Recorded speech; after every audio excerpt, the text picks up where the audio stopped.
Welcome to Industry TV Network. Please hit the like button, share, and subscribe. In this video, we'll be touching on the life and times of R&B singer Gwen Guthrie. Gwendolyn Guthrie was born on July 9, 1950 in Newark, New Jersey. She was an American vocalist and pianist. As a child, she studied classical music, and her father started giving her piano lessons at the young age of 8 years old. By the early 70s, she joined vocal groups such as the Ebenettes and the Matchmakers, who also included Larry Blackmon, who later became the frontman for the group Cameo. While she was working with these groups, she also worked as an elementary school teacher and sang commercial jingles, sometimes with her friend Valerie Simpson of the famed Ashford and Simpson. She sang on commercials such as Chevrolet commercials, Avon commercials, and commercials for Kentucky Fried Chicken.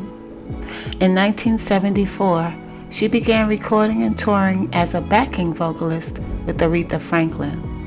In the studio, she struck up a friendship with the fellow session musician Patrick Grant, and the pair wrote 7 songs for the debut album of the girl group Sister Sledge. They also penned the catchy This Time I'll Be Sweeter, recorded by the Motown legend Martha Reeves, and later by the UK soul vocalist Linda Lewis, and the infectious funk hit Supernatural Thing, which made the US top 5 in 1975 for Ben E. King. Angela Bofill also covered the song This Time I'll Be Sweeter. The following year, Guthrie joined Roberta Flack on a major US tour. She just had a wonderful voice, said Flack. The sound was very special. What made it different was the resonance. She couldn't hide her voice. It was the kind of voice that penetrated. Before stepping out of the shadows, Guthrie wrote God Don't Like Ugly, issued in 1978 on the Roberta Flack album, and later sang background on Flack's Blue Lights in the Basement album in 1977, and several duets that Flack recorded with Donny Hathaway. In 1981, she sang a duet of Mitchell and Harris's Nothing But Love with Peter Tosh on his album Wanted Dead and Alive. As Guthrie's solo career developed, she worked extensively with reggae artists Sly and Robbie on dub-influenced club cuts and began releasing a string of successful dance hits. She was dubbed the First Lady of the Paradise Garage, as several of her songs became anthems at that venue. Helped by the frequent and dynamic performances she gave there, she soon teamed up with famed Paradise Garage DJ Larry Levan and recorded her first major hit, Padlock, in 1983 with the Compass Point All-Stars in Nassau, Bahamas, which became a club and radio hit 2 years later. She also sang backup on Madonna's 1982 debut album. In 1984, she was featured on the club hit Say Yeah with the group The Limit, featuring Dutch producers Bernard Oates and Rob Van Schaik. The track reached number 17 in the UK singles chart. Guthrie was also executive producer and singer on the minor hit Naughty Times by Cuddy, also released in 1984 on Hudson River Records. She is probably best known for her 1986 anthem, Ain't Nothing Going On But the Rent. A self-written and produced track that garnered some controversy for its materialistic lyrics, such as, "You've got to have a J-O-B if you want to be with me." Sorry, y'all. No romance without finance. Ain't Nothing Going On But the Rent was later sampled by numerous dance and hip-hop artists, notably Foxy Brown in her 1998 song J.O.B. featuring Maya, and by Utah Saints for the original version of their hit What Can You Do For Me? The song is referenced in the Eddie Murphy monologue, No Romance Without Finance, in his Eddie Murphy Raw stand-up comedy special.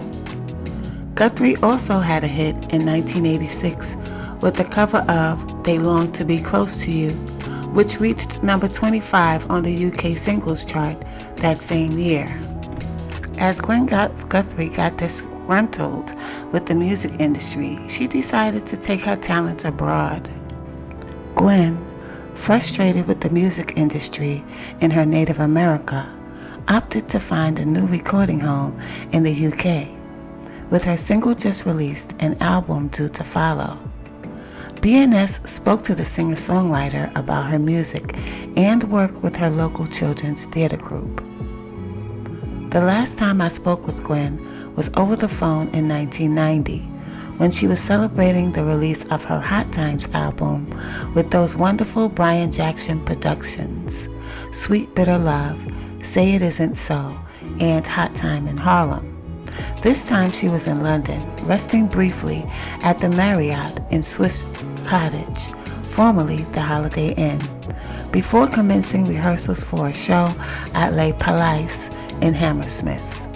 Her circumstances had changed since our last discussion, primarily the focal point of her recording career, which had moved from just outside her New Jersey home to London. It all started with a phone call, reflected Gwen, following a tale or two about how things hadn't been working out too well at Reprise/Warner Brothers. Sly Dunbar called and said he needed me in London, there and then. He was working with Erskine T on the production of a Maxi Priest album and wanted me to come over and take care of all the backing vocals. Because of my relationship with Sly, I came straight away and got deeply involved in backgrounds and vocal arrangements. Just prior to my trip to London, I had laid down the foundations to my production company / label Hot Times, but while working on Maxi's album, I was contacted by a UK distributor who wanted to invest money in the company to put an album together on me. Quite honestly, it was an offer I couldn't refuse, and I started working right away. First on the single You Never Really Cared and a remake of Rent for a B-side. In New York, they still play Rent as if it were a new record, so it seemed harmless fun to do it again, especially as the lyrics are still so relevant and times still so serious. As I proceeded with the album, I did have to ask myself whether working as an independent was really what I wanted, especially as I was getting calls to get involved with another major label. But to be honest, I decided that this route was something different and would, at the very least, be an invaluable learning experience. Things are much harder in the music business. You've got AR men at major labels who don't come from a particularly musical-orientated background, and they make some incredibly strange decisions. Then you've got to battle for a budget to promote your releases. My last album came out the same time as Prince, Quincy Jones, and I'll Be Sure, and I felt ignored. You've got to look at different ways to survive, and being independent could be one way that works for me. Gwen's new album had been produced jointly in New York and London with the help of Sly Dunbar, but this particular visit was purely for promotional purposes, for both the single and album You Never Really Cared, which was released on the Hot Times label via Jetstar. She said, "I've had a great deal of fun, especially up in Warrington at a club called Mr. Smith's.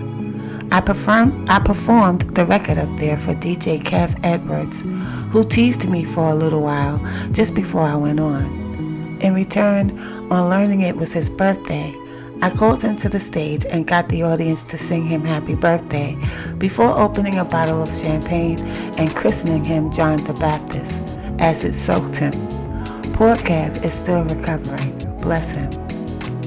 Shortly, Gwen went home and prepared for her return visit in October. when she would be doing some live shows with an English band at the Town and Country Club in Kentish Town. She also devoted some time to her children's theater company, which she ran and supported.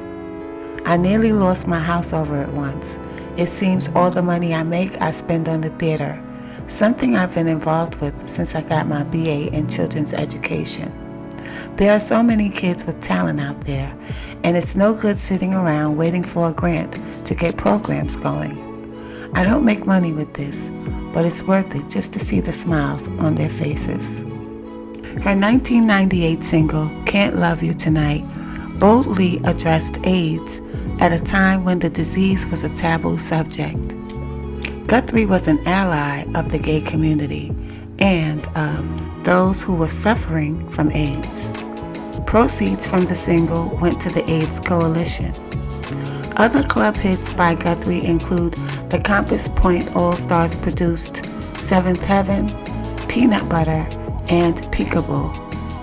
Padlock was later covered by M People, who included it on their 1995 album Bizarre Fruit, featuring vocalist Heather Small. Guthrie passed away of uterine cancer on February 3, 1999, at the age of 48. But I can say that while I was doing research for this video, I was reminded that she had a lot of roots in Jamaica, as Sly and Robbie was a very popular, very famous Jamaican music duo rather. But rest in peace to Miss Gwen Guthrie. She was one of the great R&B singers of the 80s that kept coming with those back-to-back hits, and I was there for it, guys. Peace and love.